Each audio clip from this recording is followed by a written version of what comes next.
Un corps qui est crispé va moins bien se remettre qu'un corps qui est détendu. Donc c'est aussi pour ça qu'on favorise une bonne prise en compte du mental dans la blessure.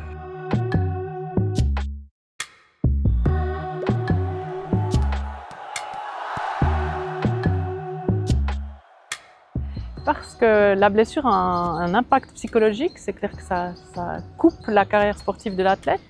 Ça peut tomber à une très mauvaise période, s'il y a des sélections, une grosse compétition ou une période d'entraînement particulièrement intense.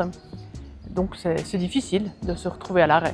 Il faut écouter les émotions liées à la blessure, ce qui a souvent pas beaucoup de place malheureusement dans l'équipe ou même dans les soins. Le médecin n'a pas forcément le temps de faire une grande consultation pour écouter toute cette partie-là qui prend un peu du temps à mettre sur la table.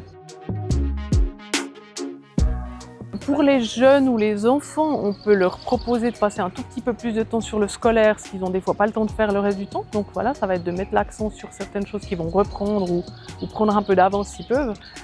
Pour les jeunes adultes ou les adultes, ça peut être de passer plus de temps à travailler son mental par exemple, d'apprendre à mieux gérer son stress en utilisant certaines situations de la vie quotidienne aussi, notamment la blessure en tant que telle. Donc voilà, on peut travailler plein d'autres choses qui prennent du temps et que l'athlète des fois ne peut pas faire en période de forte période d'entraînement ou de compétition. Alors, il y a des choses qu'on peut mesurer un peu pour essayer de voir est-ce que cette peur elle est importante ou pas par des questionnaires. Après, c'est aussi l'entretien qui permet avec l'athlète de mesurer entre guillemets sa peur. Puis après, on va aller travailler dessus pour expliquer que la peur, ça crée des crispations dans le corps, que c'est justement ça qui va potentiellement poser problème au moment de la reprise.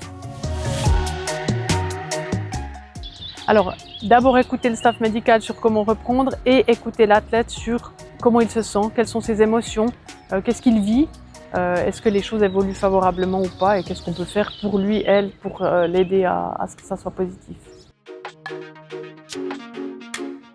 Pour ceux qui se remettent très bien, souvent c'est aussi une opportunité de réfléchir, de faire le point, de savoir où ils en sont, qu'est-ce que je veux pour la suite, qu'est-ce que je veux plus. Donc ça c'est intéressant, ouais. C'est une période où il y a des remises en question et des questionnements intéressants.